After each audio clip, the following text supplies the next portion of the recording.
Sports Intel with Ryan Walsh airs live Monday night, 7 to 9 Eastern, worldwide on Jethro.fm. You could join us on a very appropriately themed day. We celebrate the National Day here, and it's Detroit-style pizza day. So we're doing a Detroit Tigers minor league report crossover here for this episode. It's going to be a little bit of a draft preview, season review. They're still the best team in baseball. We've got the draft coming up. We've got a lot of minor league stuff going. We got the All-Star game. There's going to be a lot of people. There's not going to be just the one person in the All-Star game here. There's going to be a lot of nominees there. So we've got a good show planned. We've got Rogelio and Chris coming on a little later in the show, and then we've got Brandon Day, who's also friends with those guys from Bless You Boys, coming on to finish things out. But we have a co-host today.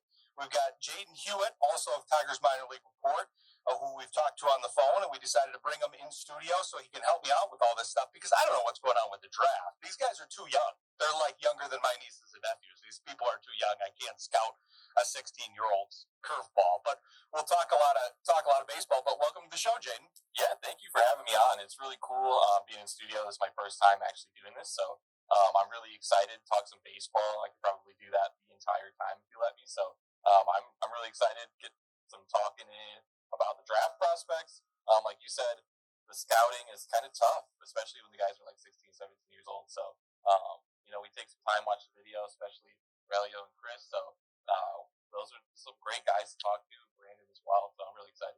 Yeah, we'll have a lot of good baseball conversations. Yeah, we'll be able to bounce around, which will be fun. But so we usually start with, if I stay on point about it, sometimes I forget as I go through the show. But this one I won't forget, because since it's a Detroit-style pizza day, I got to ask you, Jayden, what's your favorite pizza? My favorite pizza, if we're going style, Detroit style might actually be my favorite. It might be right up there with like New York style pizza. I just had Jets the other day. Jets is, it's primo Detroit style, and it's everywhere. It's easy to get. I love Jets. Oh my gosh, Buddy's Pizza by me, Miss is really good as well. I love that one, but I'll take Detroit style anywhere. You can't screw it up too bad. We have a Buddy's here now, actually in Grand Rapids. It's made its way over here, which is nice. Yeah, Buddies or Jets, feel free to call us if you want to sponsor. I like Jets a lot too, and Buddies. I like Detroit style. It's a nice in between basically like the Chicago deep dish and the New York style, I feel like. So anyway, we'll probably be asking everybody their favorite pizza, just so you know, here for the show. I gotta get Aaron's during the break here. Aaron's producing for us here. My mom also likes Buddies, so I know she's a fan of the Detroit style. And then we'll get Rex. Rex is rappelling from the roof somewhere, helping our comms out from the background here. But yeah, I want to kind of talk about what we're preparing to do here, because it's, I know a lot of people are saying, well, yeah, to your point, Ryan, how are we going to scout a 16-year-old? How are we supposed to figure that out? Well, that's what these guys are helping us do. But it's the idea that I put together most of the people that are on the team right now that are homegrown talents from the Tigers. And it's a lot of guys. Jayden and I were looking at it before the show. And you've got in 2017, they took Will Vest, obviously a key part of the bullpen now. I didn't realize he was taken that long ago. I didn't realize he was that old. See, this is why you go through this stuff. He was taken number 365. Then 2018, of course, that was the year they took Casey Mize, which was a little bit heavier advertised. Then they got Parker Meadows at 44, and that was Scooble that year too at 255, which was a total steal. We were talking about that a little bit, Jayden. I can't believe this is why you pay attention to all the rounds of the draft and why those players matter, because I'm sure a lot of people are going, wait a minute, Scooble was passed up 254 times before he was picked, but they didn't know he was going to develop into this. Yeah, and it's tough, especially when you have guys that are college guys. Sometimes organizations want to prioritize younger players, so they might pick a lot of prep guys and then get to the 5th or 6th round and they say, hey, here's a college guy we really like. I think we can mold him into something we like. His floor might be lower or higher. His ceiling might be, higher too. So that's something to observe when you look at these picks as well. Scooble was a guy out of Seattle. He pitched really well at Seattle, And you would see some guys in their ERAs in school and stuff like that, or their batting averages and OPS in school, and you're like, why aren't these guys drafted? And then they come up and play well, and you kind of realize that some of these teams might overthink it. They put tools over production sometimes, and that's kind of where you fall in the draft, though. To look for tools is one thing, but to look at production is another thing. And I'm always a big production guy. I do that in every sport I look at. If the guy produced, I think he can produce at another level as well. Well, especially because if you're the Tigers, you like guys that you can mold in your image. They obviously have a good program there between the pitching staff, the coaching staff, the managerial staff. Obviously, all throughout the minor league ranks too, they have a lot of.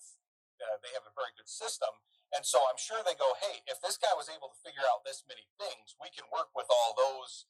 We can work with his ability to work on things and figure out how to produce, because obviously a lot of that is mental and making the adjustments. And Scooble's one of the best at that. I mean, he'll have a game where he doesn't give up a run, barely gives up a hit, and then doesn't want to give himself any compliments and says, well, I shouldn't have given up 2 hits or whatever. And so that's the type of guy that they're looking for. That's what's interesting. We'll talk with some of the other guys about this, but that's what's interesting about this, because the Tigers, I feel like it's even harder to predict what they're going to do, because they're very different in what they look for. Like, it's like some of these guys that they're finding, like a Chase Lee, or some of these other guys that are different, alternate arm slot guys and guys with a different pattern of delivery. Those are types of guys that they look for. Surwa, they pick up Surwa, who was in West Michigan here, the guy with the hard knuckleball. That's a guy that slipped through the system, and then they found him, and then now he seems like he might be on the fast track to the big leagues here. He's a little older, and he slipped through all these drafts and stuff. So that's what's interesting about trying to follow the Tigers, because, like you said, they're not just going, oh, this guy's a very traditional thrower. He's got a 100-mile-per-hour fastball. He's got X, Y, and Z. He's got these tools. It's like, no, if they have something a little unique, they can work with that and get a competitive advantage based on that. Yeah, and when you look through their minor leagues, and you look through their top prospects, you kind of see a similarity when it comes to the recent prep guys they picked, especially lefty bats, guys that are going to, take a good approach at the plate, not strike out a lot. So you look at McGonigal, you look at Clark, you look at Bryce Rayner. It's a lot of, you see a lot of organizations, like I said, picking on tools, and then you see a lot of organizations, they just want what they want to mold them into the player they want them to be in the MLB. And I think it's really cool to look at when it comes to the Tigers as well. You see, we'll talk about a lot of the prospects today. A lot of the prospects that we're projected to take or looking at taking are kind of in that same mold. And so it's about molds for the Tigers organization. And especially my favorite's late in the draft, when you find a Tarek Skubal or you find a Will Best, or even in the late second round, you find a McGonigal or a Parker Meadows. And sometimes, like Meadows, a lot of tools, took a chance on it. McGonigal is really fitting what they want to do right now, and it's so interesting to see when they deviate from that plan, and then why they deviated from that plan, and whether they feel like they can mold that guy, or if they feel like he is going to be an exceptional player, And you also get into this weird spot in the draft as well too, where you have guys that are really committed to their schools, where they might not sign unless you give them over slot value, or they might not sign if you don't pick them in the top 5 picks. They have a lot of control on where they want to go. One of the big talks in the MLB right now is Jackson Holiday. He may go number 1 or he may go number 4. You would say, why are they not picking him at 2 or 3? Well, it's a fit thing, it's a money thing, it's who's going to pay him an over slot value type thing. Well, and I just thought of this as you were talking about that. As it has in other sports, I imagine that the whole NIL thing changes the math too, because there's more math that comes into this. It's the same way in football, where now guys aren't necessarily coming out when they could, because if they're getting a good amount of money, basically, I mean, some of these guys are getting money that they could, if they invested it properly and took care of it, they could live off of for the rest of their life. $2-3 million for playing a year or two at school. And so I imagine it it would be that way on the baseball side. I don't know how robust that is on the baseball side, how much money these guys are getting, because it's a different format where guys are coming in from the pros and then drafting these guys young. And to your point, Jayden, giving them money when they are quite young guys. Some of them are 18 years old and they're getting money that's life-changing money already without stepping foot into even the minor leagues, let alone the major leagues. So I would imagine that changes the equation a little bit, because there's more money out there to be had. So they're going to be pushing for that money and say, hey, yeah, I can wait. I can wait till next year. It's not like football where it's a lot harder to get back in the draft or anything. I can wait till next year and try to figure it out and get my money now, and then get drafted when I move on to college and become a little bit better prospect. And I'm taken, in the 40th round by the Rockies. I don't really want that. I'd rather work my way up here. Yeah, and so you make a fantastic point. And baseball, you probably see it on a larger scale because of the more players. But football, you're seeing a lot of money tossed around. In basketball, you're seeing a lot of money tossed around. So there's a lot of guys that feel like they don't really need to go pro this year if they're going to fall in the 20s in the draft or something like that. And you're going to see the same in baseball as well. I think we're going to see it the most, and we have been seeing it the most, where you're on these fringe second and third round guys that they might have first round tools, but they're committed to their school and they're saying, hey, you're going to have to pay me, one, a lot of money, or two, you're going to have to take me in the top 15 picks and give me that money in that range, and it's weird to think about, and especially when you get deeper into the draft, you might have a guy that might make, the baseball NIL is not as crazy, but you might have a guy that might make 150 to 200 grand. That seems like a lot more money than getting picked in the 20th round. And, he might have exceptional power or exceptional fastball velocity or something like that, where somebody's willing to take a chance. But a lot of these teams know as well. They're like, hey, I might take this guy just to see if I can get him to sign.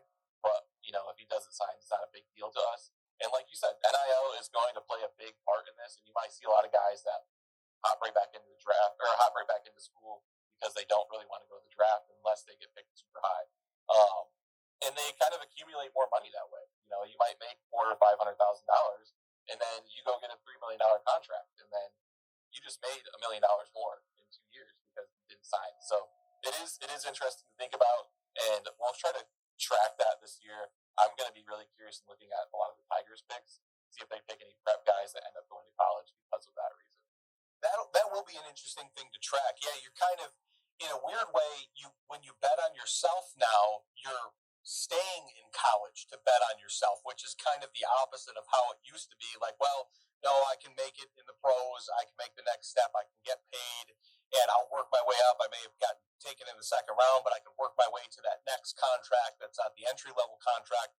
But now it's very different. You're betting on yourself, and you can have the money to then have the launch point, like you said, to then get the higher amount. That would be an interesting thing to track. You guys are good at tracking all of that stuff. One of the things I want to talk with Chris about, he's not coming on next, Raj is next, but Chris had an article about kind of what you guys see now from Reese Olson compared to what the profile was. And I think that's an interesting concept, that you audited your coverage, because as we know in the sports content business, people don't often audit their takes. That's what we try to align with more on the show, which is one reason we like you guys a lot, because it's like, hey, this doesn't happen in a vacuum. You've got to be able to understand what you said, and if you said the opposite thing and one of them was right, you were still wrong with the other thing. But yeah, there's some interesting stuff there. We'll talk to Chris about that. But we'll take our first break. We'll bring Raj on after the break, and we'll ask him his favorite pizza. I'm curious about that.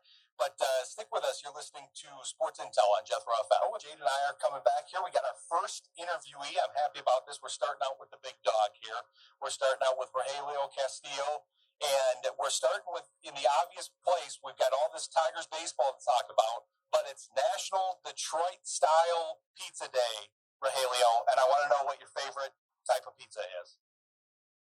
Man, honestly, I know this is going to sound, my brother and I were just talking about this yesterday. I personally like, that paid endorsement, Little Caesars, freshly done deep dish when it's nice, when freshly done, it's really good. Or the Green Lantern over in Madison Heights. That's a really good pizza as well. But those are, to me, two of my favorite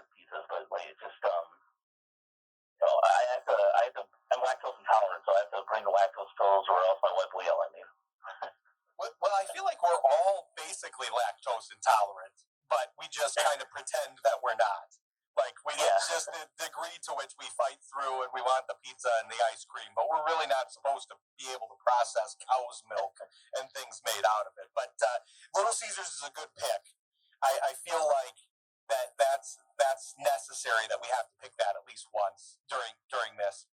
Jayden talked about the Jets, which is one of my favorites, and a more in one that's around here, and Buddies, which is a good one. But yeah, we've got a lot of stuff to talk about here. We got a lot of different directions to go.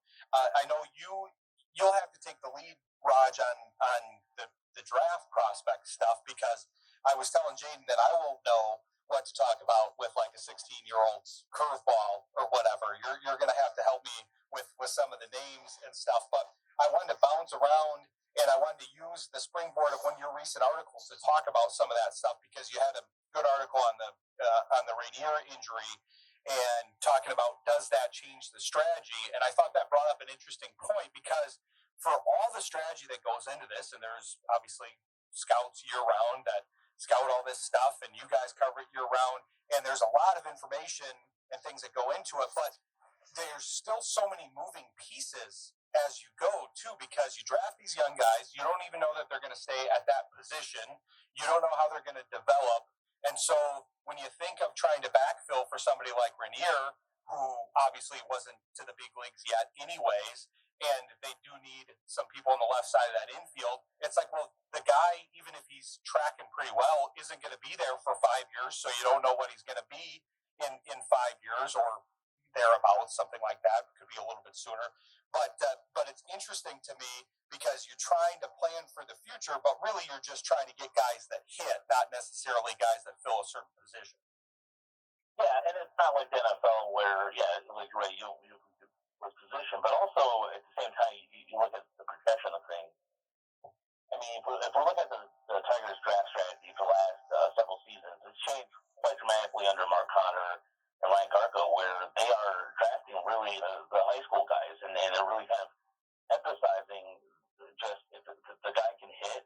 And whereas in the past, with Alavila and Browski, it was like these college guys who were seniors who were basically, as soon as like they had one tool that stood out or not, whether it was just a good defensive tool or a decent hit tool, but it wasn't a complete package. And if you look at guys like Drew Warwick, who was just named the Florida Complex Player of the Year, drafted out of high school, 12th round, those are that's a new direction the Tigers are taking. So I think it's nice not to have a draft so predictable as it once was, whereas like you knew that the Tigers were going to pick somebody from LSU. Now instead, they have their spots. Like the Northeast used to be a popular place they go to. And they're letting their scouts really kind of have a more, to me at least, and just when I'm talking to you, have more of a say in what kind of players they're drafting. Well, when you talk about the regional nature of it and how they're getting a lot of players from the Northeast, do you think that is maybe trusting that branch of the scouting outfit, that scout is that's covering that area is one of the more trusted ones, and they tend to hit on more people? Or is it because obviously there's not a lot of similar traits with the geographic area, but the one similarity is that similar scouts are scouting that same area? Yeah, you look at, for example, with Escobar was originally, he was at Seattle University, but he played high school in Arizona. He played his ball in Arizona. Yeah, Bo Brisky was from Arizona. Will Flores. So you can tell that they saw some of certain scouting philosophies and certain areas have been hidden more. Jackson Strong comes to mind. Jason Foley. It's just kind of like it goes back a little bit further, but now it just seems more. Now they get more kids from California again, like they did before, or back in the 70s at least. And so I think that there is, in just talking, when they signed the independent pitcher Richard Gurash from Mexican League, that was one of the things that I got from Garco was like we just trust our guys they recommend somebody, we'll check them out and go from there. So that communication right there alone represents, I think, a very different change in philosophies. Well, and there's got to be an element moment here, because one of the interesting things about the Tigers, obviously a lot of it, they're depending on their ability to develop players. So Jayden and I were talking about this a little bit in the first segment, how moldability is going to be one of the premier aspects of the different players, because if they can't get better, I mean, that's true for everybody in life and in careers and everything, change is the only constant. So you have to be able to get better. But if the Tigers can mold people in their image, I imagine that those are the people that they're going to go after, especially because they have this weird kind of synergy with older folks, like we were talking about guys like Surwa and different guys like that, where they're finding these guys that are kind of alternate arm slot guys or alternate delivery guys or different pitch mixes that somehow did slip through. Nobody found him when he was 18 years old, but then the Tigers find him and kind of latch onto him, and you could see him kind of maybe rocket up the charts to the major leagues with that strange power knuckleball. But they have different guys like that. Chase Lee comes to mind, where they like that alternate delivery. But I don't know how many people are doing that when they're like 18. I have to imagine that's something that people are figuring out later, that they're changing their arm slot, although I'm sure there are a few submariners out there still. Yeah, and also, if you look at, like, for example, the Astros kind of started that philosophy of drafting, or rather signing international guys that were considered being too old, and it worked out for them pretty well. I think the Tigers are kind of looking at that the same lens. Like, it's never too late. Another guy that comes to mind too is Patrick Lee, who's out having a pretty good year in West Michigan, and he's been able to bounce around between all the minor league affiliates, between signing last year and this year. And so I think that in terms of arm slot too, it is. I like the fact that the Tigers are able to tinker, if you will, for lack of a better word, just really look at some guys and go, okay, well, based off. Well, we see Tampa do it. Tampa would, you saw this in the case of Drew Smiley. They put him, or they did with Fernando Rodney. They put him on the third base side of the rubber, or first base side, and became a different picture. And that's what the Tigers are doing right now with some of these prospects, and changing philosophies and changing things for them to make them a more complete pitcher or hitter. Yeah. Hey, Raj. What's up, man? I just kind of want to talk to you about, we were talking about moldability, and we're talking about kind of what our draft strategy has been lately. And I wanted to get your opinion on this, because you're a little bit more in tune with the international guys. You've seen some patterns with the hitters that we've been taking lately in the draft. But I'm curious, do you see that, and I've noticed it a little bit, but I'm curious if you've seen it on a large scale, going after a specific tool in the international guys. Chris Rodriguez is a pretty good all-around dude in general, but exceptional power. He's not known for anything in specific other than his power as of right now. What's your take on that? Well, I mean, if you look at, like, for me, I'm really interested in the pitching side of things too, because with Montero coming to mind right now, Tigers still haven't burst the pipeline, if you will, of getting pitchers in there. And right now, I'm fine with it, because I think that there's been relievers that have come through. But as far as, like, hitters go, a guy like Samuel Sanchez, the Cuban, who had a home run today that Chris has been really high on, Cobra, who has been off to a really good start too, for the pitching. I think with if you look at some of the pitchers, the starters, it looks like it's pitchability, and they're raw, but they're going 95, 96, and that's something that I've noticed recently. Is a lot of these pitchers are throwing some high velocity. Do they know where it's going? No, but they can teach that, and I think that's been something that they're going to start doing with a lot of those pitchers, especially if a guy, it might be in a reliever, but I think there's going to be a philosophy with that. And as far as hitters go, I've noticed the Tigers are like these guys who are not like super kids anymore. It used to be the case where you get to okay, well, let's have a few meals, we'll be fine, but these kids look really athletic, and the athletic tools are there. They have good eyes to play, that kind of thing. And he's a giant, but man, he can't strike out too much. I think there's been a focus on guys who grow into a position, but the most important thing philosophy, can they control the strike zone? And I think that is something that seems to be coming true because we look at stats across the walk rates are increasing. They're hitting more. There's a lot of Airdate hitting. So like that versus just going, well, this guy can hit for a lot of power, and we'll see what happens. The little chips fall in. I don't think that's the case anymore. Well, yeah, you got me excited, Raj, when you said we might have somebody named Cobra. I liked that idea, but I know it was close to that. But yeah, I want to talk more about that, about the pitching piece that you're talking about, because I think it's interesting. It's so hard to project all of this stuff with guys that are so young. Like you said, they haven't filled out their bodies. There's a lot that a lot of training that they need. But the idea of, hey, we can change different things with this guy, that seems even harder to predict. But I'm wondering if you have any thoughts on that. We'll come back with that after the break. Coming back here with Rogelio Castillo of Tigers Minor League Report.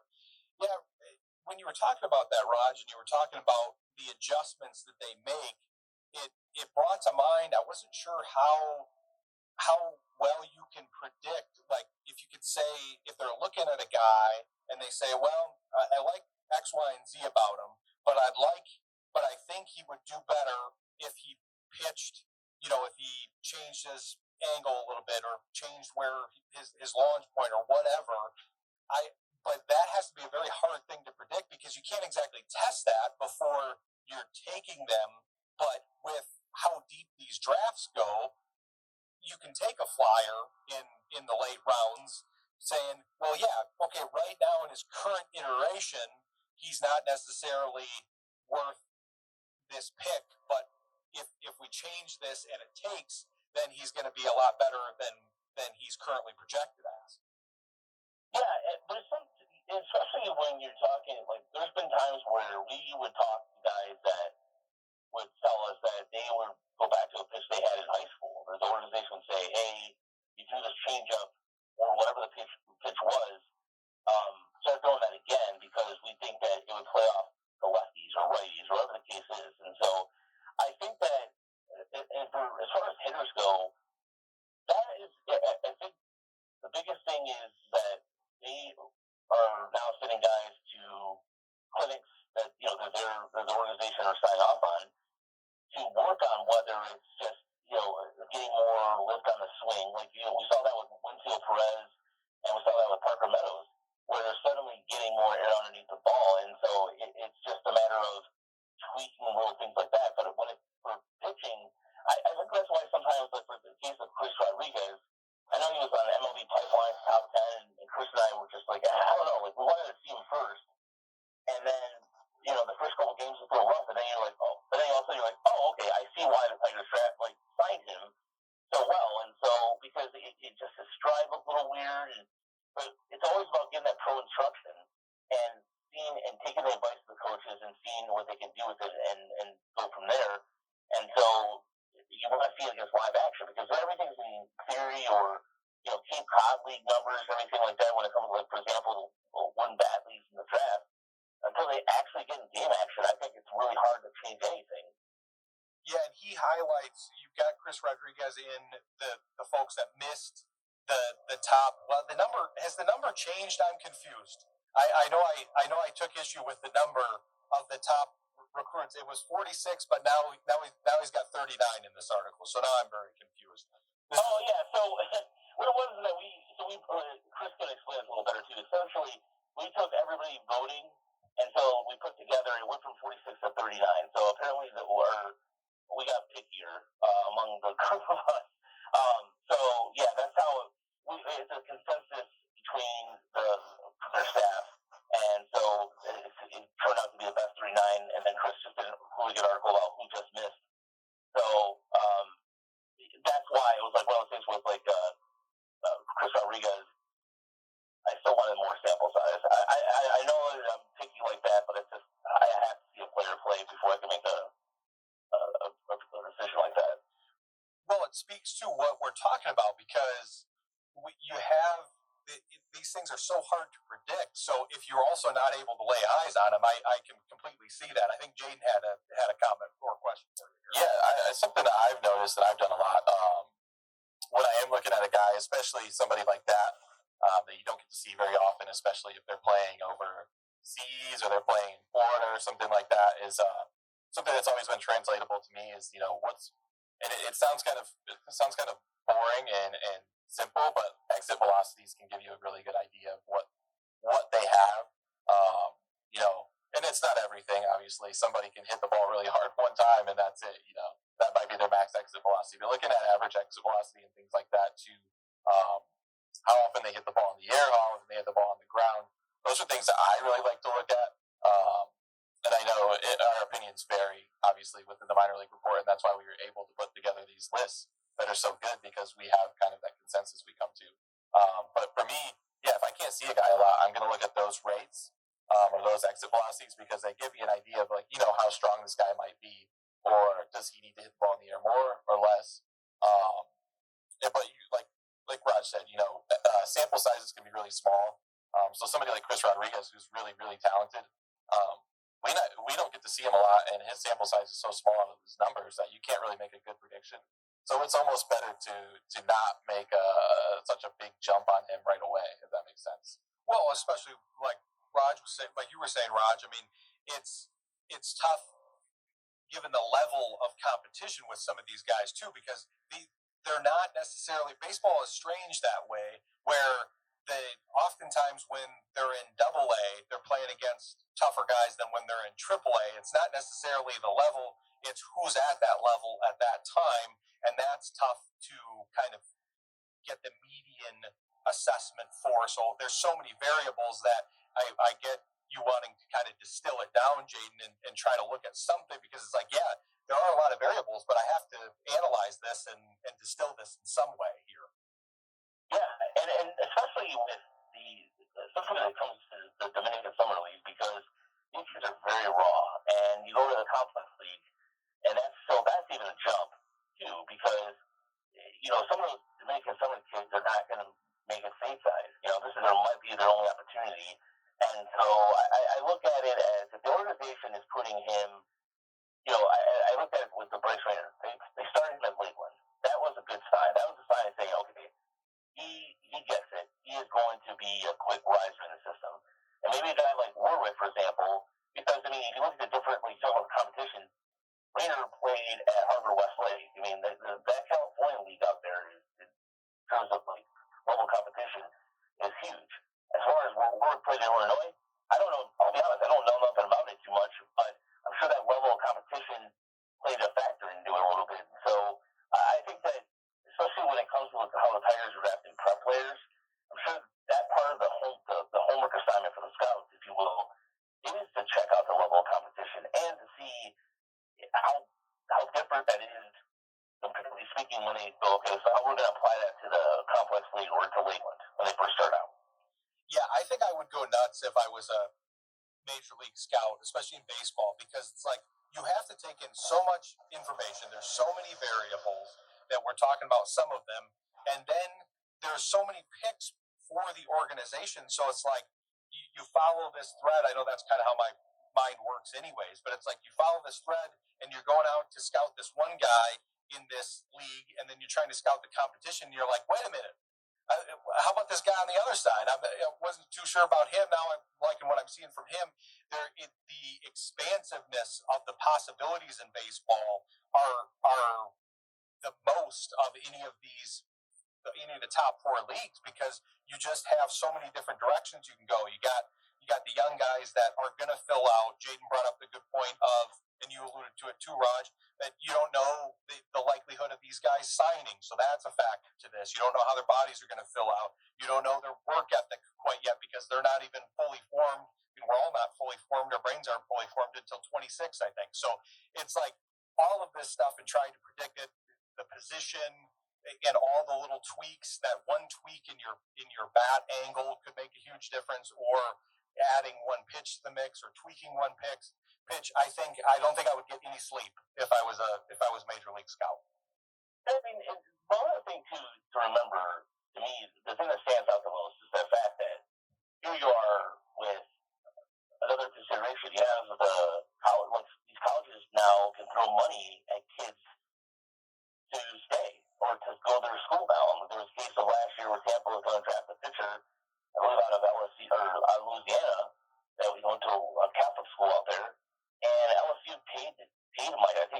the NIL money it was, but it was a larger sum. And also, I think out of the four sports, Ryan, Jade, I think you guys can both agree with this. There's a lot of kids now. I'm witnessing this with my nephew right now.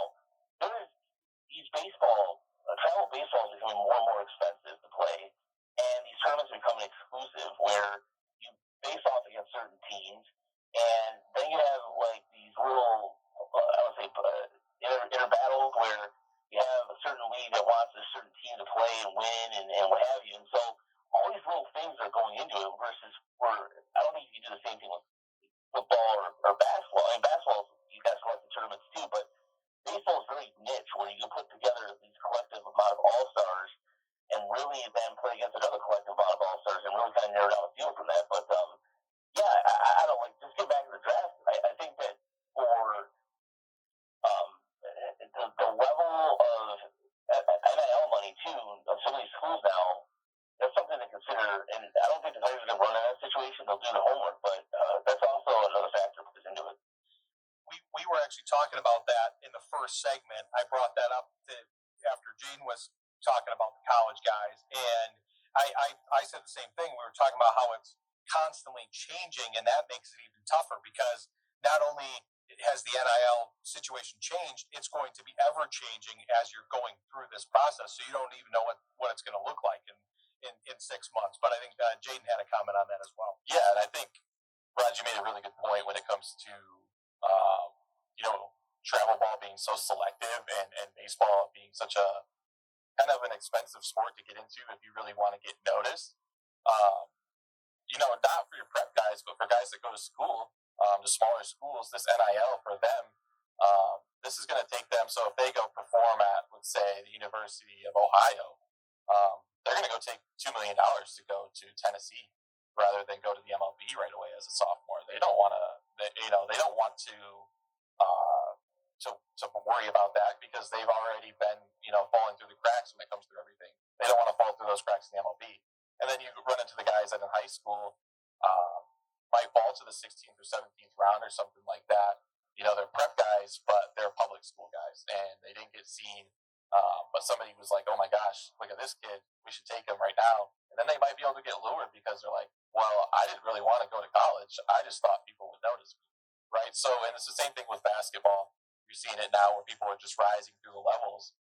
And rather than trying their hand at professional baseball or basketball, it's a lot easier just to go through the levels of college and say, hey, I'm going to go to 3 different schools before I go to the MLB, or I go to 3 different schools before I go to the NBA at this point. We're seeing it a little bit in football, but, football, they scout public schools because that's where a lot of the kids are. So, it adds a lot of variation. It makes the scouts' jobs a lot harder. Now they might have to go to a public school in Indiana just to see this one kid. That doesn't really ring to them. They don't want to go do that unless this kid is Bryce Harper or something, And at that point, they're playing on a circuit somewhere anyway. Yeah, I mean, Jackson Strong comes to mind, too, because he was at Mises, a school in New York, and he was going to go to Kentucky because he was given the money and he was going to play at SEC school for the Tigers casted him. So that is simple. And I think that for any baseball scout right now is the biggest thing, and just talking to you guys, is that relationship building. That, the Tigers did sign a pitcher out of, I believe, out of Kentucky, who was unfortunately missed the season due to injury, but it was a long shot, but because the scout had built that relationship, that is why the element, everybody talks about, like, stats and AI, all these things that are good built into scouting and what have you, but the human element of a person, a scout getting to know a player, checking in on them, just asking them more than just like, how's your fastball? They're asking them like, hey, how you doing as a person? He's interested in as a person. Those cultivate relationships, and we're seeing that too with the Tigers a little bit often, where they, you hear draft stories afterwards. The Tigers been, talking to me for a while, or, well, I didn't know the Tigers were interested in me, but there's more of that, like where the Tigers have had these conversations and they're building relationships, and I think that will play a lot to do with what happens next month. Oh yeah, especially with the way they build their team, that culture element and the ability to mold that player and see where they're going. Those are key elements. But But great stuff as always. Raj, tell the people where they can follow you and what else you guys have going on. I know you're broadcasting after this and continuing the party here, and tell people what you got planned for that and then for the draft as well. So you can find me on Twitter or X at RajCastBaseball, and I just in the article, the Erie Seawolves clinching their 4th straight playoff berth, so you can go to Tigers, MLReports.com, and tonight we'll be talking about that with, we'll have some video not suitable for the FCC airways from Andrew Graham and him getting fired up the players, and we'll be talking about Max Anderson taking some balls at third, what is behind that, and also recap the Tigers series with the Rays as well. Well, I appreciate you keeping it PC for us. That'll be the After Dark show where it's still light out here. So that'll be the After Dark, not safe for work show. But we appreciate you coming on, and we'll continue the party here with Chris after the break. But we'll talk to you again soon. Thanks, gentlemen. All right, thanks, Rod. All right, thanks to Rogelio Castillo. We're going to move on to Chris Brown after the break and talk about some of these same subjects and move on to other ones. But continue the Tigers baseball party, our draft preview / Tigers review / pizza assessment. That's the flag it for Chris here in case he hasn't been listening to the show. But we're moving on to Chris Brown here. I think he's out of state, so I don't know what he's going to get for pizza here where he is. But it's National Detroit Style Pizza Day, Chris. So we're getting everybody's favorite pizza. Well, very nice. You know what? I was supposed to be in Minneapolis, but now I'm not going until tomorrow. So I'm here in the Detroit area. I got partial to barbecue chicken pizza, oddly enough. I know it's not maybe traditional, but barbecue chicken with some bacon and no onions, and I'm a happy man. That's a good pick. So do you have, because it's kind of progressed to, so Jayden's here in studio with me. He had a couple good choices. He took Jets and Buddies. Those are both pretty good. Raj, yeah. I think the Illich family got to him, and he chose Little Caesars. So that seems a little bit like a plant He did not, did he? He did. Yeah, he said he really likes the deep dish from Little Caesars. Oh. I know he likes to go to a place called Sicily's down in Detroit. That's very good, too. But I guess I don't know if they do deep dish. No, I like Buddies. I like Shields, which is a kind of Buddy style. I don't know who did it first, but... Yeah. Sometimes you got to be in the mood for deep dish pizza. Like super hot days like this, I'm not necessarily craving a big heavy crust, but in winter or fall, watching some football or some playoff baseball, I'll eat a deep dish all day long. Yeah, that's a good point. Sometimes because it's like I like the Chicago deep dish, but it almost feels like you're eating like lasagna at that point or something. Like it's so heavy that it kind of changes what you're eating at that point. But yeah, those are good. Yeah, I'm sure there will be another national day that'll have to do with pizza. At that point, I might ask, what's the worst one topping to get on a pizza? I think that's a good discussion too, if we're interested. But I'm sure we'll have a lot of baseball to talk about since that's what you're here for. And we've been talking some good stuff so far. So just to kind of catch you up, we've been talking about a lot of the draft stuff and kind of the theory behind it.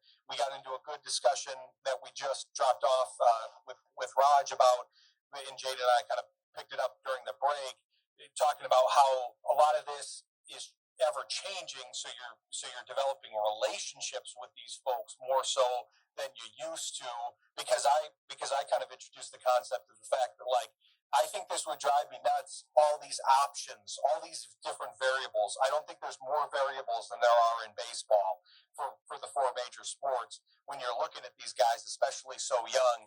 And so you've got to try to boil it down. And the one thing that you're kind of betting on is their character and their ability to develop, because they have to fit in your team eventually and fit in that clubhouse, because that's so important in baseball. But you also want them to develop their ability and their adjustments, because baseball is all about adjustments too.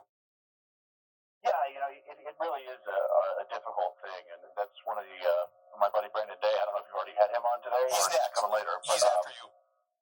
Yeah, no, he had a really good line on our show the other week where we talked about they're getting really good at scouting and they're getting really good at scouring, which I like that idea, because they're not just, like you said, they're building relationships learning the makeup of the kid.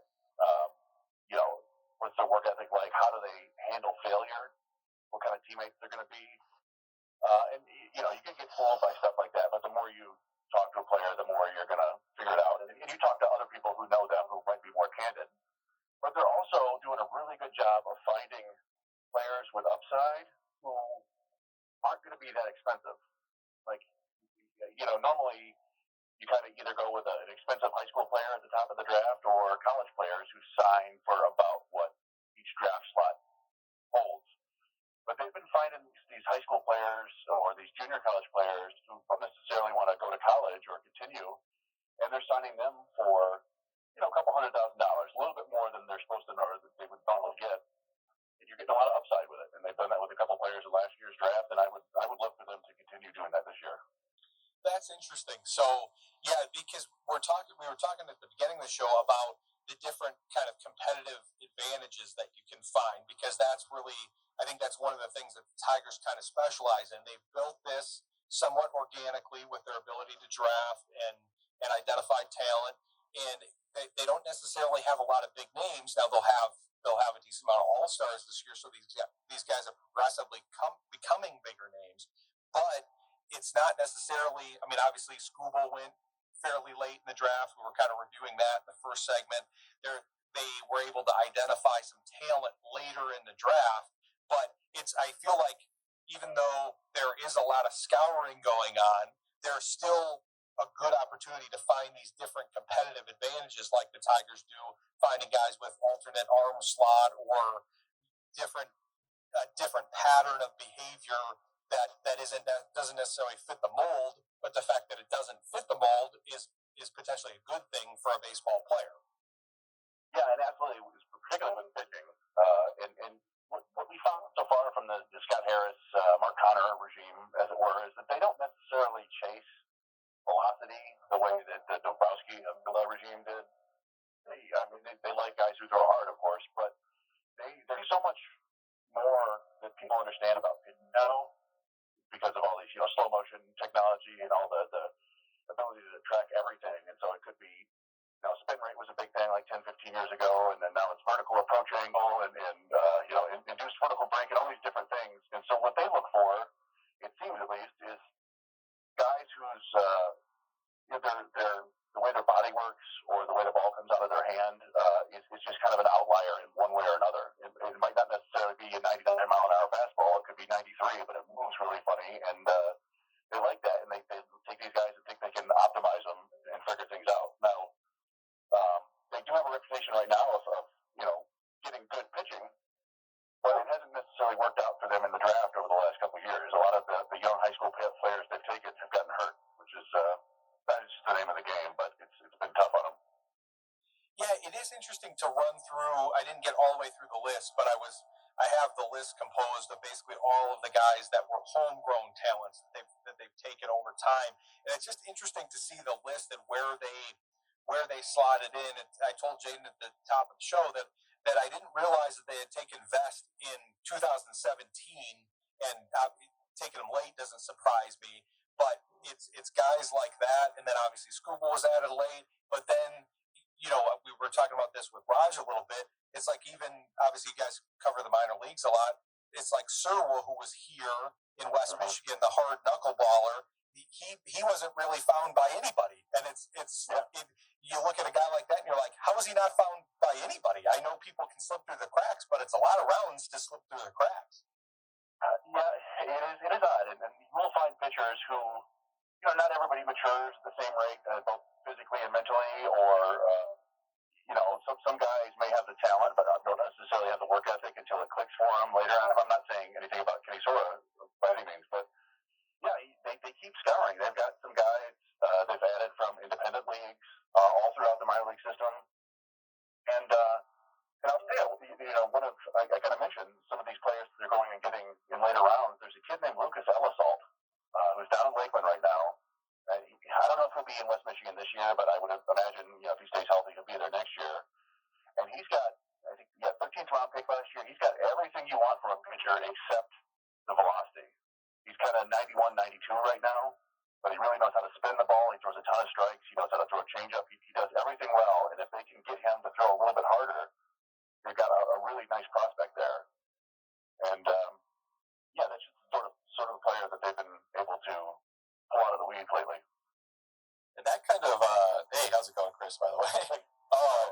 kind of reminds me a little bit, and I caught on late to Reese Olson, but it kind of reminds me of that similar trajectory where they saw a lot of spin, they saw a lot of potential with his breaking ball, but he just needed a little bit more oomph on his fastball, and a little bit more movement as well. And you see that the Tigers organization has been able to do that lately. And I almost wonder, and you can correct me if I'm wrong here, but I almost wonder with their luck with high school pitchers lately, if they lean towards going for a couple of college pitchers this year. Yeah, it wouldn't necessarily shock me. That's kind of the strength of this year's draft is high school infielders, and there's some decent college infielders as well. And then after that, it's kind of solid depth in college arms.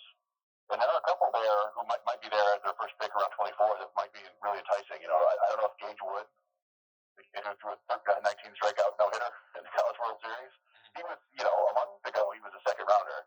I don't know how high he'll go up. There's a chance he might still be there, and that would be, I think, interesting to them because it's a really, his fastball has really excellent traits on it, and he's got a really nice curveball. But, yeah, I've thought about that too, about maybe showing the high schoolers in favor of the college pitchers, but then if you think about it, just everybody gets hurt, right? Like Tarek Skubal was a college player who's been hurt. Casey Mize is a college pitcher who's been hurt. Sawyer Gibson Long, Ty Madden, all these college pitchers get hurt too. So you kind of just go out there and I think what you're hoping when you take the high schoolers is that you can, you get a high school pitcher in the second or third round, and by the time that they would be juniors in college, you've got them up to a first round talent, and you've got them for cheaper than that. I think that's the main goal there. But you still, it is a little bit riskier because it's just a longer way to go, and the more pitches you have to throw, the more likely you're going to get hurt. Yeah, that's a big part of modern day baseball. I want to pick up with that after the break because that I think is an interesting discussion. I also want to talk a little bit more Reese Olson and some of the picks in the draft. So we'll pick up with all that after the break with Chris Brown and Jayden Hewitt of Minor League Report, and we'll be right back. Stick with us. You're listening to Sports Intel on Jeff Ruffa. Yeah, Chris, I was thinking about this when you guys were talking about the injuries. It's interesting from kind of a theory standpoint because obviously that's a big part of the game, especially with pitchers now, and I think they've tried to make adjustments to it, but it's almost like, what do you do? Obviously the big news with Jackson Jobe having to have his surgery, and it's almost like a matter of time kind of thing, but does that factor into the decision where if a guy maybe was already hurt, you can get him on the road to recovery from college, and then you're getting maybe a depressed value, or you look at a high school guy that you can get maybe into some better training for their arm, but that I'm kind of saying this theoretically because we haven't really seen it in reality yet, because a lot of these guys, like Jayden was saying during the break, there's just so much torque and pressure on the arm. I don't know how they hold up. Yeah. It's kind of like the holy grail of player development and talent evaluation. If anybody can ever kind of crack the code and figure out how to prevent injuries, then they're golden. It's just throwing a baseball very hard very often is not good for you. It's unfortunate. There are a lot of things in baseball that aren't good for you. Playing catcher, not necessarily good for you. You see catchers kind of fall off after a few years. But yeah, I mean, there are multiple ways you can go about it. The Tigers have tried to do their best to prevent things, manage workloads in the minors. They did it with Joe. They've done it with everybody else, and they don't let their pitchers in the minor leagues, at least until they're 26 or 27, throw more than 30 pitches in an inning, and then continue on. If they've thrown 30 pitches in an inning, that's it for them. The team has to figure it out. But yeah, the injuries just happen, and but in the draft, there are always players who are kind of coming back from injuries who are interesting. There's a kid who named Cam Leiter. He's another guy from the Leiter family. I think he's a cousin of Jack Leiter with the Rangers. He was one of like two big pitchers at Florida State, and he just didn't pitch this year because of injury. But he's, I think, healthy now and going to be pitching he may have been pitching in the MLB draft league. But that's a guy where you may actually be able to get him in the second or third round and give him a little bit more money. And just because teams haven't seen him, you might end up with a first round talent. So that's the other way to play it. The White Sox did that with a kid out of LSU who's now basically their closer. So you can find value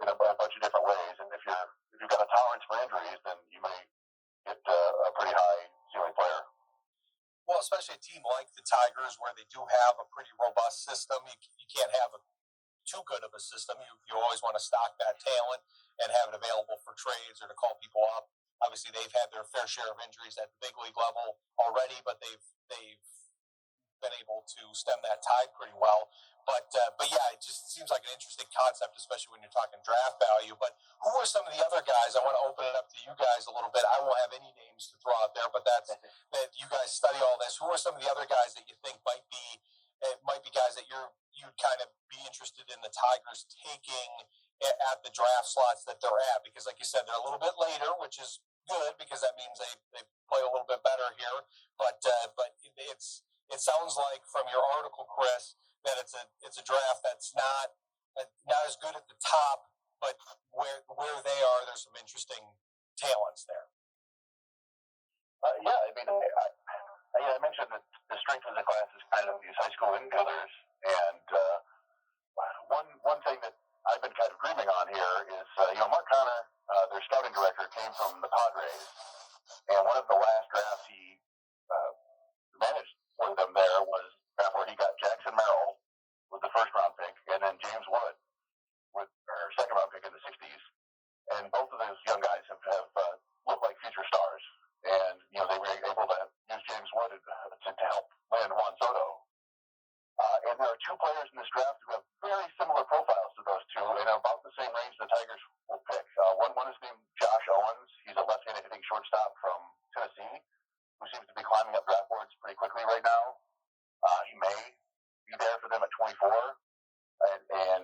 but he's the sort of guy who you might be able to even get for a slightly under slot deal at 24. And then the guy who's like James Wood a little bit is Quentin Young, who is actually the nephew of Dimitri and Delman Young, both of whom played for the Tigers. And he is a 6'7" third baseman. He's played shortstop in high school, but that's not going to happen. Just monster power and a big strong arm, and it's like those are two guys you could really dream on, and if they click, they're both top 25 prospects in baseball. So that would be a fun draft for me. I'm not saying they can pull it off, but that's something I've been dreaming about. Yeah, Chris, I was just going to throw out Quentin Young. He's kind of like my dream player in this draft, and it almost seems like there may be a chance that he can slot into 34. Or even into I don't think he is falling into the 60s. But, with the MLB draft, everything kind of gets weird when people are refusing to sign with other teams or things like that. So he's kind of my dream guy for the second round if he falls there. Like you said, I love that profile, that power profile. He puts out stunning exit velocities. I think he was at like 115 at the draft combine. It was ridiculous. Another name that I see all the time, and I think it makes a lot of sense, is Slater DeBrun. I might be DeBrun. And I see that, and it makes so much sense because he reminds me so much of, obviously not to the level of Max Clark or Kevin McGonigal, but his profile reminds me a lot of that, and it looks like that's kind of the direction that they like to go, is a really good hit tool, play discipline, really controlling the strike zone, and that's somebody that stuck out to me, him along with Casey Cunningham. Yeah, no, that's you're exactly right with both those guys. Slater DeBrun is kind of a cross between Clark and McGonigal, and I love the short-limbed, short-swing guys. I mean, McGonigal is kind of the archetype now. He just looks like the best hitter in minor league baseball. But yeah, DeBrun's kind of built like that, I think he's a little bit faster, and he's an outfielder, which would be they do need some outfield depth. And yeah, Casey Cunningham is generally considered the best pure hitter in the draft, regardless of high school, college. But again, he's a little bit smaller. So for whatever reason, that's still a stigma against hitters in the minors or heading into the draft. I don't know how much longer that's going to last. Again, given the way that players like Kevin McGonigal have torn up the minors, and Slade Caldwell is a guy that was like that last year. The Diamondbacks took, and he's already found his way into the top 100 list. So if Cunningham were to fall to the Tigers, I think they would be jumping for joy. And DeBrun would be a fine pick, too, I think. Well, and I've never heard of a lot of these guys that you're talking about, besides Dimitri Young and Delman Young. I've heard of them. But when you're explaining these young guys and talking about kind of that competitive advantage piece of like something that's undervalued, that screams a Tigers pick to me. that they're going to take advantage of. Oh, okay, everybody else is undervaluing this. Okay, we'll double down and go with that. I want to interject one thing about the legacy pick though of potentially taking Dimitri Young's son. How did we miss on Jayden Fielder? I'm very angry about this, and I also feel incredibly old because Cecil Fielder was my favorite player growing up, and his grandson is in the major leagues. That's the moment I realized I was old, was when I realized that the Brewers had signed Jayden Fielder, because you know he's going to hit 319 home runs like his dad and his grandfather. So how did we miss out on him? Yeah, that's a good question. I don't think he was necessarily. He certainly wasn't the level of prospect that his father was, Prince Fielder. But yeah, I mean, it's one of those cool things. I think baseball is, if nothing else, a familial game.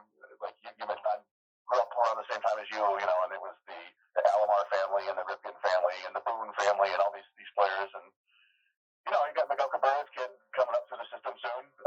We'll see what happens there. But yeah, the Quentin Young thing. I will say that this the old Tigers regime, and particularly when the draft was 40, 50 rounds, they used to like taking relatives of other players just kind of for fun or as favors. Sometimes it was Alex Avila, and he was actually a real good player, and sometimes it was Patrick Leland, and he wasn't so great. And other times it was Ben Verlander or Nick Castellanos' cousins and brothers and stuff. So, but they don't really do that much anymore. But I think Quentin Young just kind of stands on his own as a really interesting prospect. And I will say, the one other thing, at least what we think they've been doing over the last couple of years, is they really are targeting these up-the-middle defenders, second basemen, shortstops, center fielders with good hit tools. And they think that they can kind of tease out a little bit more power as they get older, which is sort of the opposite of the way the Tigers used to operate in the draft. They would take these guys who maybe had tools but couldn't hit, and that never ever worked out. Yeah, it's interesting to see the draft strategy change over time with these different things. But yeah, I couldn't believe it when I saw that Jayden. Yeah, I'm sure they did their homework on him, as I'm sure everybody did. But I just couldn't believe that as a possibility. But yeah, and then my cousin just texted me a Henry Rowan-Gardner reference from Rookie of the Year, that's who we should have scout injuries for us, which is a good suggestion, really. So this has become a very old show, though, with Cecil Fielder being a grandfather and talking about Rookie of the Year. But yeah, this is interesting stuff. I'm glad you guys are talking about the different prospects. Chris, tell us where people can follow you and follow the coverage and kind of what you have planned. Raj plugged a few things, but do you guys actually have a draft, anything planned content-wise for the actual draft? Yeah, well, we're kind of treating this like draft month, so we're going to be doing some player profiles and position profiles, and I'm going to do a couple articles taking a look back at the 2005 draft, 20 years ago, which, by the way, Cameron Maven was their pick there, and his son is one of the top prospects for next year's draft. And also the 2015 draft. And then, yeah, we always do a big draft show, generally from my house here. It's a 4 or 5 hour podcast where we're just kind of reacting to stuff live and talking to guests and things like that. And that's usually one of our more enjoyable shows of the year. So hopefully people can check that out. It's live streamed on our YouTube page and also on our Twitter account. Yeah, Tigers Minor League Report. Be sure to check that out because you can tell the wealth of knowledge that these guys have, knowing all these names, and they're not just legacy names. Those are the only names I know, and I just feel old when they get brought up. But no, it's great stuff. We'll be tuning into that, and we appreciate you joining the show, and we'll have to have you back on afterwards to get some of your thoughts on who they actually grabbed here. Yeah, absolutely. Always a pleasure, Ryan. Thanks for having me. All right, thanks, Chris. Take care. You too. All right, thanks, Chris Brown. We've done our Tigers Minor League Report kind of roundup here with having 3 of them so far, Jayden, Chris, and Rogelio. We're going to do a crossover with Bless You Boys and have Brandon Day on, who Chris referred to, and get his takes on the draft and everything going on with the Tigers. So stick with us. You're listening to Sports Intel on Jethro FM. Coming back here with our Tigers draft preview / season update review. And we've gotten through the minor league report, guys. Wanted to bring in Brandon Day at Bless You Boys because they have a lot of great coverage there, and they also study the minor leagues and study all this stuff very well. But I don't know if you've been listening to the rest of the show, Brandon. but we wanted to get what your favorite pizza is on National Detroit Style Pizza Day. Oh, geez. My favorite pizza actually right now is the Mancino's deep dish over near me. But I live up in the sticks in Port Huron, so it's not like we have the endless array of choices. Well, that's good. The deep dish has rated better than I thought with some of these answers, because most of them have been deep dish oriented for the most part here. So that's interesting. Yeah, we wanted to get that. I felt like I'm kind of all or nothing. Like I like either like the cracker crust, like give me like the bar pizza, or give me deep dish. Yeah. I agree with you there. I think you bring up an interesting point. I mean, the regular crust, it's like what we've upgraded from that. I think that maybe needs to be kind of phased out a little bit. It's the vanilla ice cream of pizza crust, I think. But we can get into that more later. We're not going to waste Brandon Day's time talking about pizza if we can have him talk about baseball. We've had an interesting conversation so far. We've talked about a lot of draft kind of strategy and archetype stuff, and wanted to bring you in and get your thoughts on kind of the draft, and if there's any players that you're kind of looking out for, or anything, because we've talked about a lot of the philosophy behind the drafting, because you guys study this stuff a lot more than I do, and you know all the names of the younger guys. I was just telling Chris Brown that I feel very old now, since the Brewers just signed Cecil Fielder's grandson, and Cecil Fielder was my favorite player growing up. But those legacy guys do matter historically in baseball. But it's the idea that you know all these guys, whether they are a legacy person or not. But there's so many variables that go into selecting these players. And especially when you're projecting a guy that maybe has only played high school ball, or won't even play that position, or you're going to change their pitching location on the mound, or you're going to change their bat angle. You're basically looking for somebody to kind of take and be able to work on throughout their career, more so than, oh yeah, this guy is a MLB ready shortstop right now. Yeah, I mean, I'm sure Roger and Chris talked about this a lot, so I may be repeating a lot of what they say, but yeah, I mean, we've seen a massive shift, under Scott Harris. The fact that they brought in Mark Connor from the Padres, who worked with AJ Preller, their general manager, for a long time, and those guys are very, very prep heavy, very, very oriented toward taking high school players.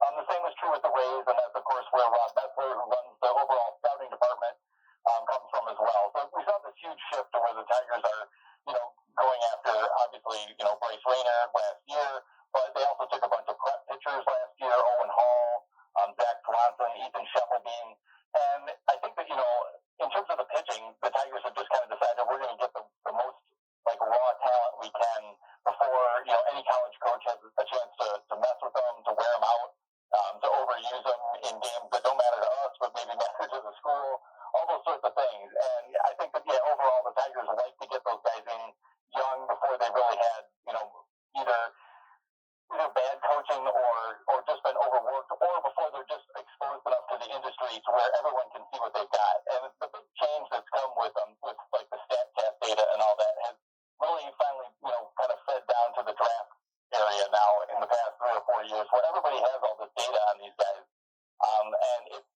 a kid is 20, 21, he's coming out of college, a lot of times they're, pretty much as built up as they're going to get.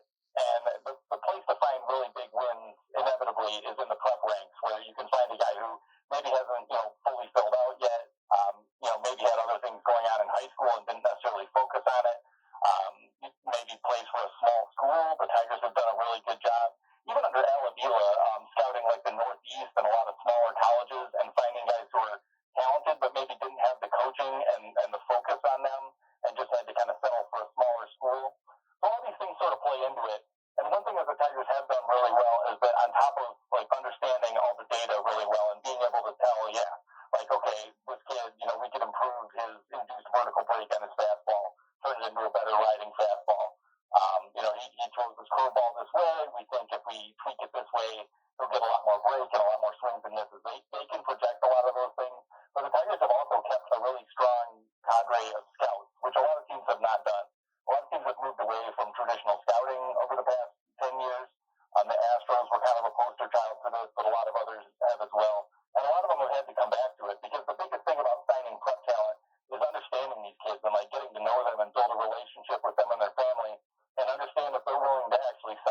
value, and maybe roughly for how much.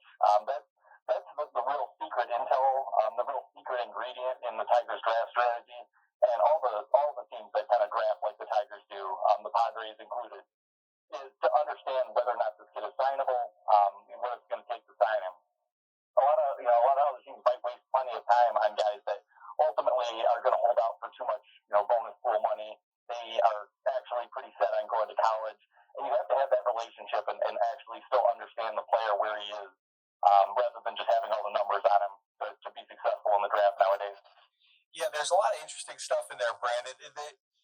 It's interesting to me that people are gravitating away from the scouting model, especially with what you're talking about. I understand the prevalence of the different statistics and the monitoring of everything with these guys, that it's easier to do, and there's a lot more video and there's a lot more analysis that's available. But I'm surprised. I know it's not like the old days where you had to be on the beat and had to be able to cover it and all of that, but I would think that would be one of the places, because basically you talked about that. I feel like the Tigers are good at finding competitive advantages, and you talked about that with the high school piece. That makes sense because, like you said, they haven't had the coaching. They're big on development at the Tigers. Obviously all the teams are, but I think specifically the Tigers, they like to develop guys. They know how to develop guys. So if you have kind of an arm or a bat that is somewhat untrained, then you can get them in the system and find your competitive advantage there. I think one part, we talked about it a little bit with Chris and Raj, but one part that the Tigers do well is they find some of the older guys that maybe have gone through the system and didn't really quite make it, but then you get them in that coaching and they're moldable. Maybe they were good once upon a time and they were that rising star, but now they're kind of falling and they're not having their rightful place in the majors. So then they find those guys. That's been a good advantage. But I don't know if that's just because how I am, that I'm built on wanting to see people's character and what they're made of. But that's so important for all of these sports, because you got to know what they're going to develop into, because what they are now really doesn't matter to a degree. It matters as far as a base to build off of, but it's what they're going to be in 5 years. They could go one direction or the other, and knowing them and knowing their situation and knowing their work ethic and how they take instruction, all of that I feel like is very important. And that's, like you said, what you learn from having more personal connections with them. Yeah, I mean, I think, Colt Keith in particular is a good example of that. The Tigers, obviously they committed to him with a long-term deal before he even swung the bat in the major leagues. And a lot of that goes back to what they thought of him when they drafted him, which is that, okay, this is a really dedicated, hardworking kid. He knows what he wants. He knows he wants to be a major league ball player. He's 100% committed to it. He works hard. Colt Keith grew up wrestling. There are no, lazy wrestlers. If you're in high school wrestling and you're committed to it and you're good at it, you understand the grind and putting in the work. So, yeah, I mean, understanding all that is absolutely crucial, I think. And then there's the other part of it is that it's giving kids a chance who maybe didn't get that much exposure in high school, who were late bloomers. Even, under the Alavila years, they found Jason Foley, they found Bo Brisky. Both of these guys are like, beyond the 30th round. Jason Foley was an undrafted, unsigned draft pick, basically, and they just picked him up, for cheap from, I think, Sacred Heart College in New York. So they're scouring all these small schools and, looking for guys who, have talent and just haven't had the same chance to develop it, as well as, of course, you're still scouting all the big names, you're still looking at all those guys. But I also think that the Tigers now aren't as focused as maybe they used to be under Alavila on like a specific player. Like they're less likely to just like fall in love with a guy and have to get that guy. Philosophically, they want to collect the deepest, broadest pool of just raw, talented athletes that they can get, and figure that by buying bulk, you're going to find some guys that break out. And they haven't shied away from draft college players in particular. I mean, Max Anderson's hitting the cover off the ball for the Erie Seawolves at the AA level, and we were kind of surprised when they picked him in 2023 with the second overall or the second round pick, because they had a reputation coming in as guys who would really, really heavily focus prep, but they saw a discount there. They saw a guy who was probably as good at slugging first baseman as some of the ones who go in the first round, and they could get him where they got him, in the second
spend, $600,000-700,000 on prep kids that they drafted in the ninth round sometimes because, no one else thought they would sign, and the Tigers knew them well enough to know, okay, they're still there. They kind of want to sign. They weren't 100% sure, and they didn't want to commit when we talked to them, but we're going to take them right now and figure out we're going to sign them later. And, they've taken some kids that didn't ultimately end up signing the contract because they didn't have enough money to give them, but by, casting again that huge net and, maybe taking 15 to 16 prep players sometimes out of, 20, 21 picks, they're getting a lot of young talent there that they can work with from the beginning who won't build any bad habits and that they can get right into their system and kind of coach them up from the beginning the way they want them. Yeah, it speaks to the variables, all these variables. Like, I'm sure I got a chuckle out of you talking about the older brother beating them up or whatever. But yeah, there's certain things that form you, and then you develop habits based on that. So that's an interesting part of the archetype. But we got to take a quick break, and then I think Jayden's got something for you on the way out of the break. But stick with us. You're listening to Sports Intel on Jethro FM. Coming back here with Brandon Dave. Bless you, boys. And we've got Jayden Hewitt in studio from Tigers Minor League Report. And I think he's got something here for you, Brandon. Yeah, hey, Brandon. I just kind of want to speak to your point. You made a really good point about the groundwork that the scouts are doing and, the array of scouts that we do have. And I think that's so important to touch on because, when you look at like college recruiting or when you look at baseball, those are the two places that stick out to me the most where you really got to do that groundwork and get to know the people because they might not want to play for you, and that's the super important thing is, being able to find a guy, like you said, maybe in the 9th or 10th round where he didn't commit to play for any other team except you, and you're able to get that valuable pick in the 9th or 10th round. You could sign them for a little bit more and get that guy that you really wanted that was really a 2nd or 3rd round talent. And I think that's super important to look at.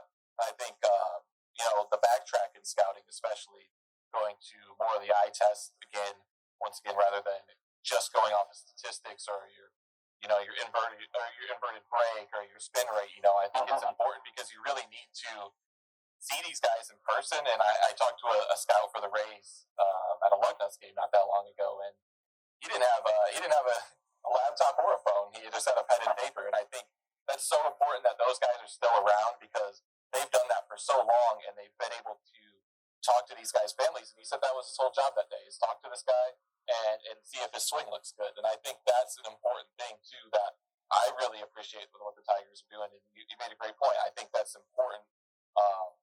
Make sure you're not diving too far into the stats. I think there's some teams that dive a little too far into it.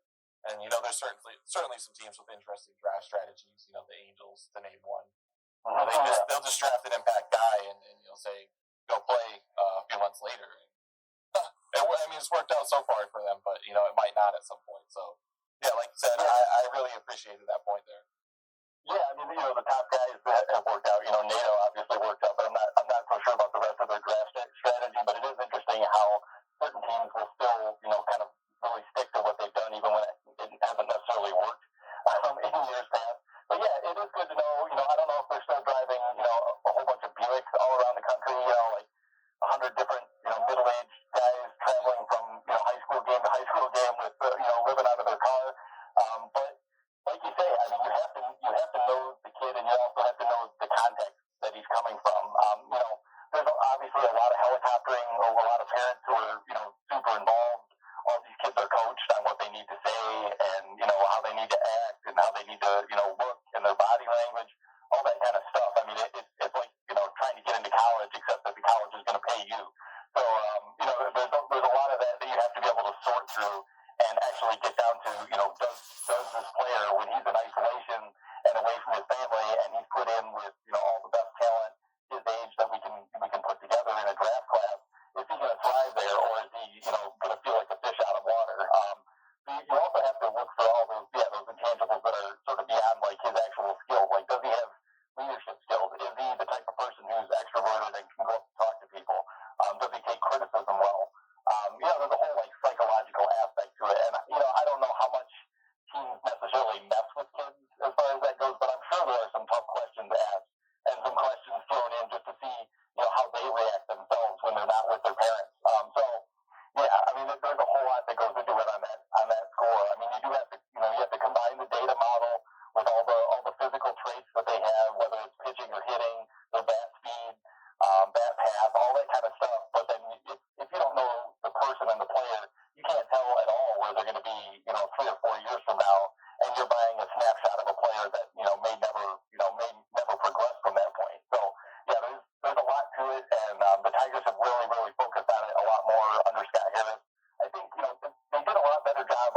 Heroes than maybe it looked like at first.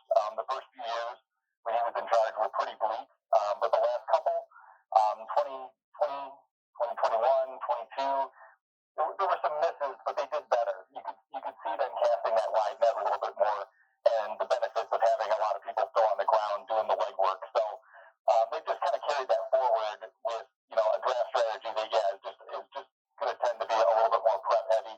And the Tigers are going to look. We talk about best player available a lot in football. The Tigers are going to look best player available, but they're also going to season that with the traits that tend to work out, and that kind of goes back to that like buying in bulk. Like you don't want a whole bunch of first basemen. You don't want a bunch of slow third basemen who have good arms and power but can't run, aren't athletic. So they're going to tend to lean toward the up the middle guys. They're going to try to take prep shortstops, prep center fielders, and figure that they can kind of work with the rest. You just kind of want to get the best raw athletes that they possibly can get their hands on, and they're going to focus on left-handed bats because obviously left-handed is a lot more right-handed pitching in baseball than left-handed pitching. So they're going to season it with all those sort of elements that give you an extra advantage, sort of from the above ground or like looking down 360 type of perspective. But you still have to get in there with the player. So that it's kind of a combination of layering all those things together. And then of course it comes down to who actually drops to you. We didn't think Bryce Rayner was going to get to the Tigers last year. I figured he was going to go in the top 10, and there he was, and they snatched him up. You can look at all the mock drafts on Baseball America and ESPN and all these and Fangraphs and everything, and we're doing all that, but things also change a lot in the last couple weeks, and there'll be a lot of misinformation put out too by teams, leaking to reporters that they're heavily in on this guy or that guy when they're not thinking that way at all. So it gets real cloudy, especially from now right before the draft, when sometimes you will start to get a little bit more accurate information sort of in the last minute. Well, it makes sense to go with a lot of those types of guys that you're talking about, Brandon, because we were talking about that at the beginning of the show, that, a lot of these variables change. The position that they play, where they are, what skill set they're using. I mean, even look at a guy like Javi Baez this year. Obviously, we didn't have him scouted for center field, but he had the traits because of his athletic profile and everything to be able to move. So you want guys that are going to project to be able to fill as many roles, especially in an AJ Hinch managed team, as they can. So that makes total sense to me. And speaking to, because I've talked to some during this last cycle of the NFL draft, I talked to a couple guys that got drafted or were in the draft process, and I asked them about the interview piece because that part is very interesting to me, that they, the types of questions that they can ask and all of that kind of stuff, because it's how they react. It's not necessarily the answer or having a right answer. It's seeing them react, because that's a lot of what baseball is. You talked about Screwball earlier and his upbringing, like one of his main traits is his ability to just keep going, to make the tweaks. He's a very passionate guy. He's a very hard worker, and seeing that in the draft process probably helped them pick him, saying, well, okay, the fastball isn't quite where we want it or whatever, but hey, we think this can develop. But I'm curious, we brought up some names in the last segment with Chris, but I'm curious if there's guys that you kind of foresee, if there's a few names that are on your short list for the Tigers that fit some of these archetypes and these things that you're mentioning. Yeah, I mean, I don't have any super insight into, beyond like what the big sites, could tell you about like who the Tigers will pick. But when I look down the list of guys that have been getting mocked to the Tigers, I mean, Xavier Nevin, third baseman out of Washington, prep player, kind of the same thing, left-handed hitter, huge raw power, athleticism that some people worry about will kind of impact his speed and his reactions as he gets bigger, but, is generally regarded as like a super hard-working kid. You kind of see the same traits through like most of the guys that they're getting mocked. It's pretty much all left-hitting prep players. Slater DeBrun, center fielder from Oregon, kind of like a pocket Max Clark, like not quite as explosive a toolkit, but an advanced hitter who plays good defense and has the speed to stay in center field. One guy who I have seen kind of getting a little more notice lately is a shortstop, Josh Owens, out of Johnson City, Tennessee, Providence Academy. He's another one who kind of reminds me a little bit of like a low-key Kevin McGonigal pick, where he does everything right, can really hit some bad angles and get to a lot of different types of pitches. And people just don't know if he's going to develop into enough power. And as we saw with McGonigal, like a lot of people had like 45 raw power grades on him, which, as you know, is like a grade below average. And that's proven to be pretty much nonsense. I mean, Kevin McGonigal is blasting balls 111, 112 miles per hour when he really catches something, and he's still only 20 years old. So he's not necessarily like projectable as far as he's going to turn into a monster and gain a ton of power. But the Tigers might look at a guy like that and in their models think like, no, we can get him to at least average power, and if we have a good hitting shortstop, that's plenty. There's some guys like that. Jason Cunningham, another shortstop out of Texas that a lot of people have liked, who's really disciplined. I like him as well. Looks really, really hitterish to me, but another one who doesn't necessarily like profile to have the huge power, which can put some people off. Like Bryce Rayner, raw power was huge. There were more questions about his hit tool. There's still a little bit of that, but turned out to be an outstanding fastball hitter already at a very early age. Unfortunate about the injury, but so those are a couple of guys that I'm just thinking about, because I assume that the Tigers probably view this with a smaller bonus pool than they've had most years, although it's not much smaller than last year. But looking at like their 20, they're picking 24th, they're picking 34th, and then looking to the second round and trying to get the best collection of three guys, rather than like we're going to lock in on this kid and we have to get this one. They're going to look at it a little bit more from that bulk perspective and try to lock up three of the best talents they can get. If someone's really holding out for the max bonus pool, that may just push the Tigers off of them this year, and they might have to fish a little bit deeper in the pool. Well, especially being too focused on one guy, like you said earlier in the interview, that can be dangerous in any sport and in any of these leagues. So I like the approach that they're just going to try to, because thankfully everything is pretty well stocked. Not that they don't need certain positions or reinforcement at certain positions, but obviously they've got the top record in baseball. They've got a very highly productive and stocked minor league system. So it'll be fun to see what they end up doing here. But we appreciate you joining the show and giving us your thoughts. Great stuff as usual. Tell the people where they can find all your great coverage here. Thanks. Yeah, you can read all of our work over at Bless You Boys, blessyouboys.com. You'll find analysis there. We have daily game threads that you can join in and chat with everybody. And all the latest news will be covered there as well, and opinions. So, yeah, follow us there. And thanks a lot for having us on, guys. Really good show. You guys really know your stuff. It's great to hear. The questions are great. And I'm always happy to come on. Well, yeah, we'll definitely have you back. And thankfully, we'll have a lot of season to work with here as it looks like. So that'll be fun to continue the analysis here. But yeah, we appreciate it. And we'll have you back on again soon. Thanks, Brandon. All right, guys. Have a good night. All right, take care. All right, thanks to Brandon Day. He rounds up the guests here on the show, but we still got Jayden in studio. We'll kind of distill our thoughts and get our final thoughts in for this last segment. So stick with us. You're listening to Sports Intel on Jethro FM. Back in studio here with Jayden Hewitt of Tigers Minor League Report. I thought that was a lot of interesting stuff. Those guys are all very good with the analysis there. So I'm curious what stuck out to you. So I'm going to talk to you about that. But so you mentioned to me in one of the breaks that there was one more prospect that you liked, and I want to talk about this guy just because I like his name, and it sounds like he's a guy that probably won't slip, but maybe could slip to the Tigers. They were talking about that with Rainier. Brandon Day was talking about that. So there's one more prospect that you like, right, Jayden? Is it Ike Irish? Yeah, I'm a big fan of Ike Irish. Now, the problem with Ike Irish is he is kind of soared up the boards a little bit. He had a really, really good year at Auburn. He's from Orchard Lake St. Mary, so he's a local kid.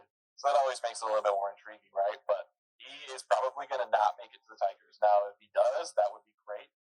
He's a catcher, he can play outfield. He fits the mold of what the organization, Scott Harris and Mark Connor, want to do with the organization when it comes to picking left-handed bats. So, like I said, he's somebody that really sticks out to me. If he was to make it to the Tigers, I don't believe he will. I think he is kind of up in that. Probably the 15 is probably like the farthest he falls to me at this point.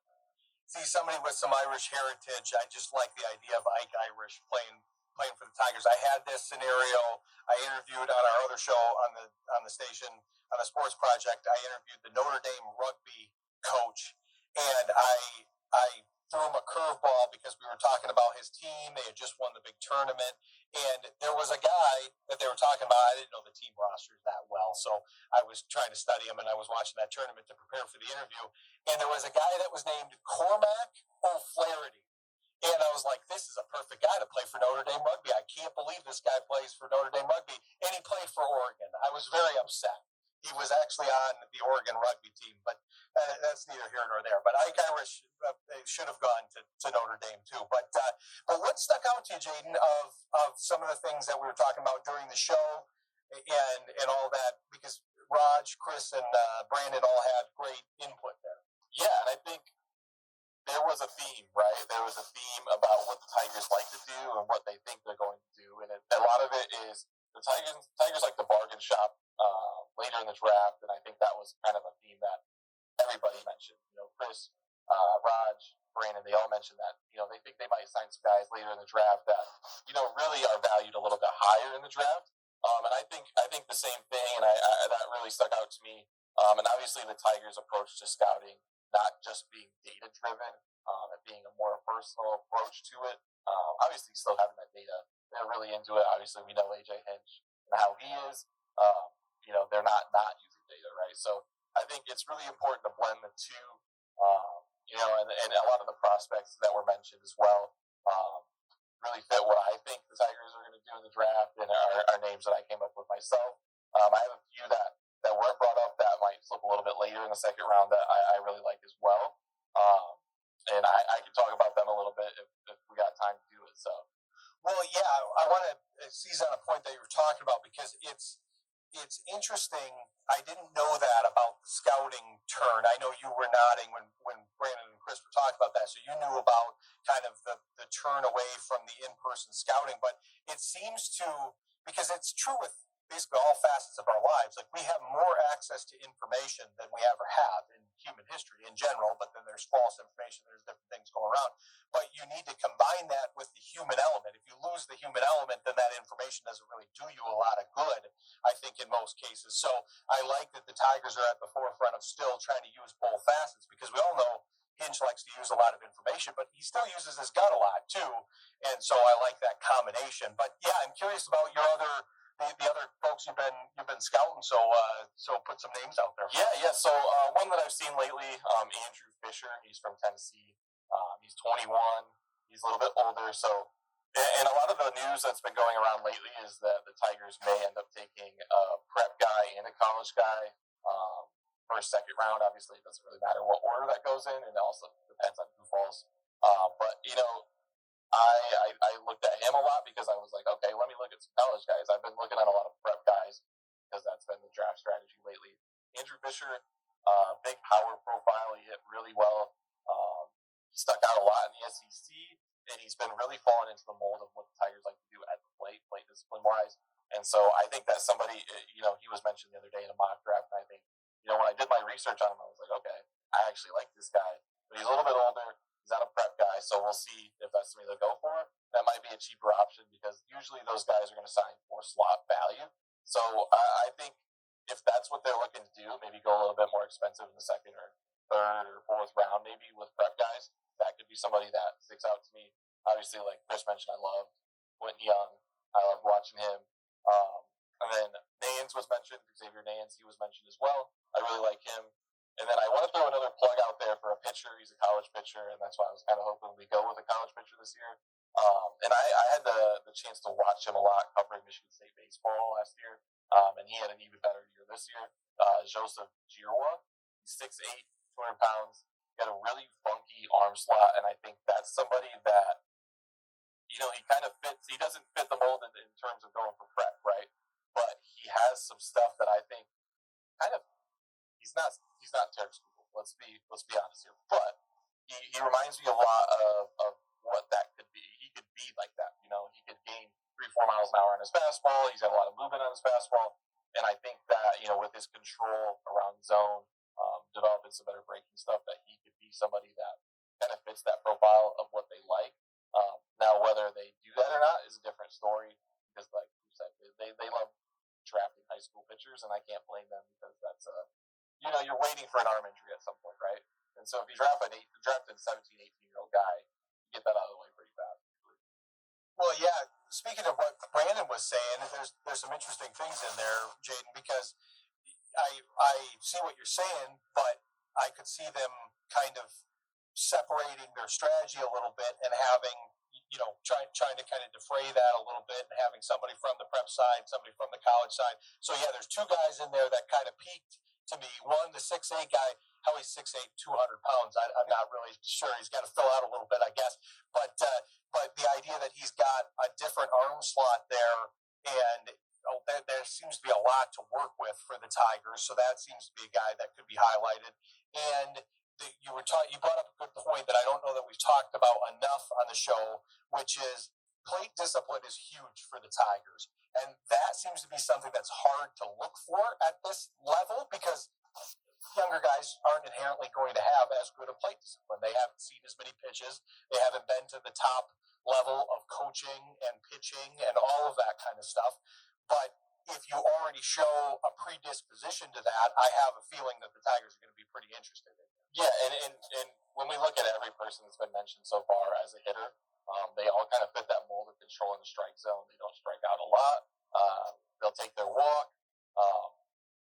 And we've seen it with some of the Tigers guys this year taking less walks, like Riley Green. He's striking out more, walking a little bit less. That's fine, but they really want somebody, like I said, that's going to control a strike zone, not chase a lot. The only outlier in that situation is Quentin Young, and that's why it's kind of like a draft pick that I'm really hoping happens, but I don't know if it's going to happen type of thing. Just because he really has a lot of swing and miss in this game.